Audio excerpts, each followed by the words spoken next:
Welcome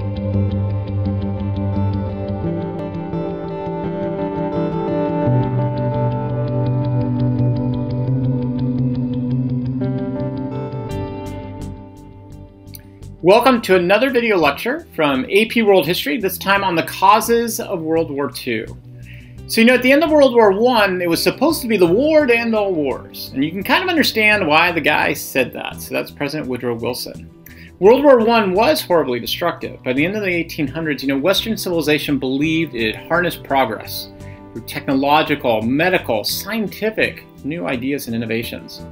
Plus, Western democracies claimed they had developed parliamentary democracies that were open and transparent to the public.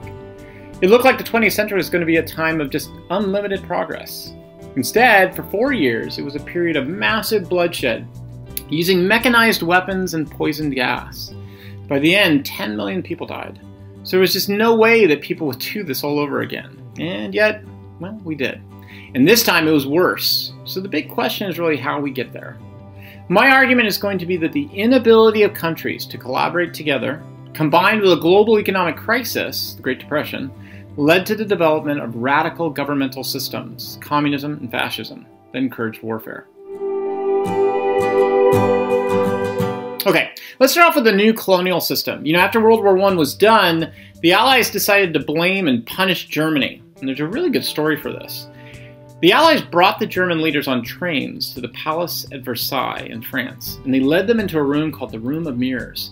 In that room, the Allies just for an entire week just berated the Germans for days, and the German leaders couldn't avoid these lectures because they would see their enemies all over in the mirrors around the room. That was intentional.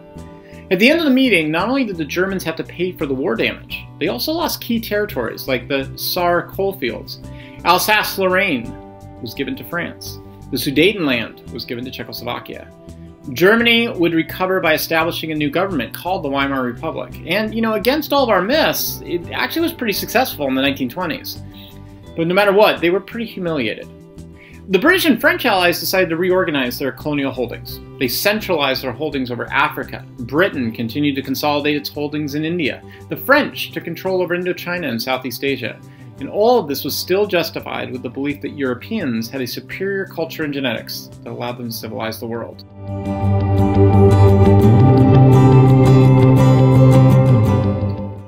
Okay, so anti-imperialist movements. In this time period, movements arose to counter this imperialism. In India, the Indian National Congress had been calling for long-term independence. However, the membership was not too adamant about immediate emancipation. This was because the people in the INC were part of Britain's indirect rule.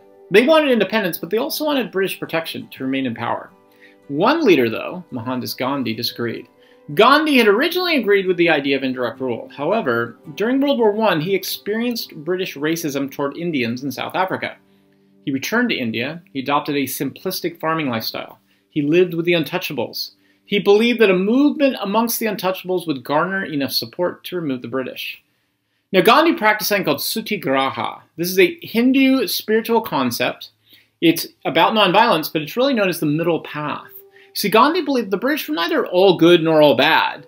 He called for a middle path of nonviolence in which Hindus and Muslims would work together to gain independence over time, adopt some British principles, and keep other Hindu principles. He led this nonviolent protest against the British, hoping to gain international influence. And at one point during his nonviolent protests, there was a horrible massacre that took place at a place called the Amritsar Square. There, the British brought in tanks into a square and opened fire and killed over 100 innocent men, women, and children who were just non-violently protesting. This led to international anger about the treatment of the Indians. Now, other movements were not quite so peaceful. In northern Indochina, Ho Chi Minh opposed the French imperialism.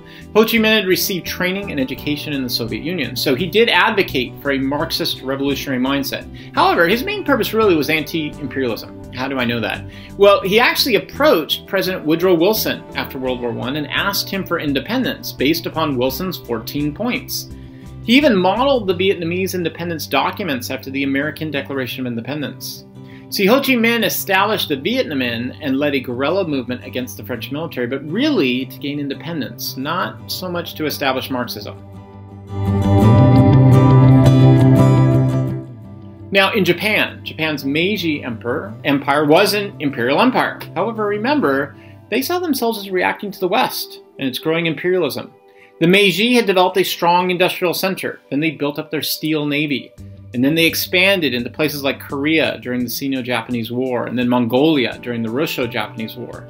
During the 1920s, a new, more nationalist movement arose in Japan.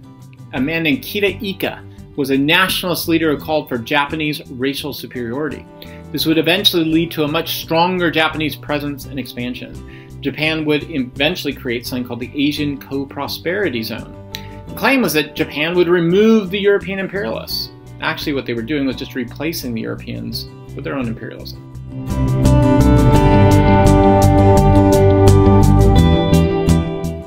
But the real event that really did everybody in was the Great Depression. This changed everything. During the 1920s, the global economy had been booming, and this was largely due to new types of investments that created new innovations. Banks lent money to many more people using something called buying on the margin. What is that? So buying on the margin is this. People could borrow most of the money for their investment and put down just a portion, like 10%. Think of it as like if you were going to put $100 in the stock market, you put $10 down, you borrow the other $90. This meant that more people could get into the stock market, and the more people who put money into the stock market, the more it pushes things up fast. This led to new investments and innovations like the radio, talking movie show, icebox, household appliances and suburban homes, and the Model T Ford. Then in 1928, the US Federal Reserve Bank got fearful that investors would use their money to buy up US gold. So the Federal Reserve raised interest rates on gold. This caused a massive shift of investors from the US stock market to other stock markets. And this meant a downturn in the market and the economy. Now really, this should not have been a big deal. The simple solution on this is that the Federal Reserve should have just put a lot more gold or money back into the economy. But remember a few problems here. First of all, most people had borrowed too much money. So the losses in their stocks meant they lost their winnings and they had no way to pay back their debts. Then the Federal Reserve made a huge mistake. Instead of flooding the economy with money, they got fearful of inflation. So they withheld money from the local banks. This led to a massive downturn in loaning, and with people fearful of losing money, they pulled their money from the banks. This left a greater economy without any significant investment power. From 1928 to 1932, the economy continued to fall. In an effort to both raise money and protect farmers, the US raised agricultural tariffs under something called the Smoot-Hawley Tariff. This only led to an international tariff war and a further narrowing of trade. At that point, the global economy stalled. Unemployment went up. In the US, it went up to as high as 25%. If you want a comparison, think of our recent recession, or whatever you want to call it, back in 2008. The highest we got there was 10%. And there was a sense at this time, in 1932, that capitalism and democracy had failed.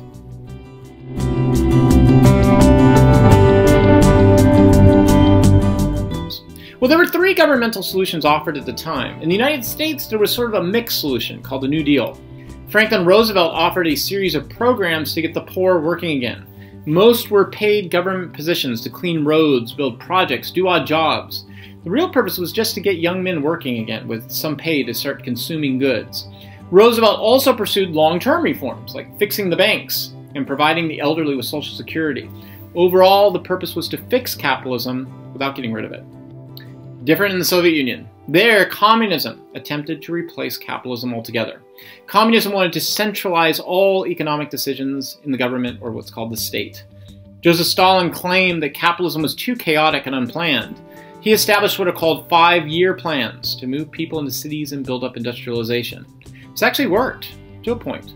Russia industrialized for the first time, and there was tremendous economic growth. However, this model was just not sustainable over the long run. Once the major industrial works were built, the managing of the large national economy became too difficult at a centralized level. Soviet bureaucrats just couldn't predict what everyone needed and create the right quotas for things like jobs, production, and factories. The economy is just too complex for those predictions.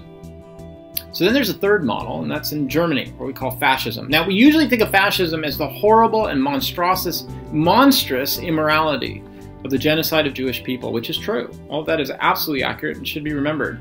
What we often forget is the economics behind that actually for a brief period were highly successful. And that's why it actually appealed to people and allowed such a monstrous model to go forward. Adolf Hitler offered this what's called a fascist corporatist model. In this model, the government worked with industry. They would support industry with investments, and they would use their police forces to break down unions or any kind of workers' resistance. That meant that workers could be hired by companies privately. Workers would then work on massive government projects, especially for building up the military. And this eventually led to an unemployment rate of below 3%. And all the while, all this was justified as a way to promote German nationalism and restore what was lost after World War I. So what are our takeaways?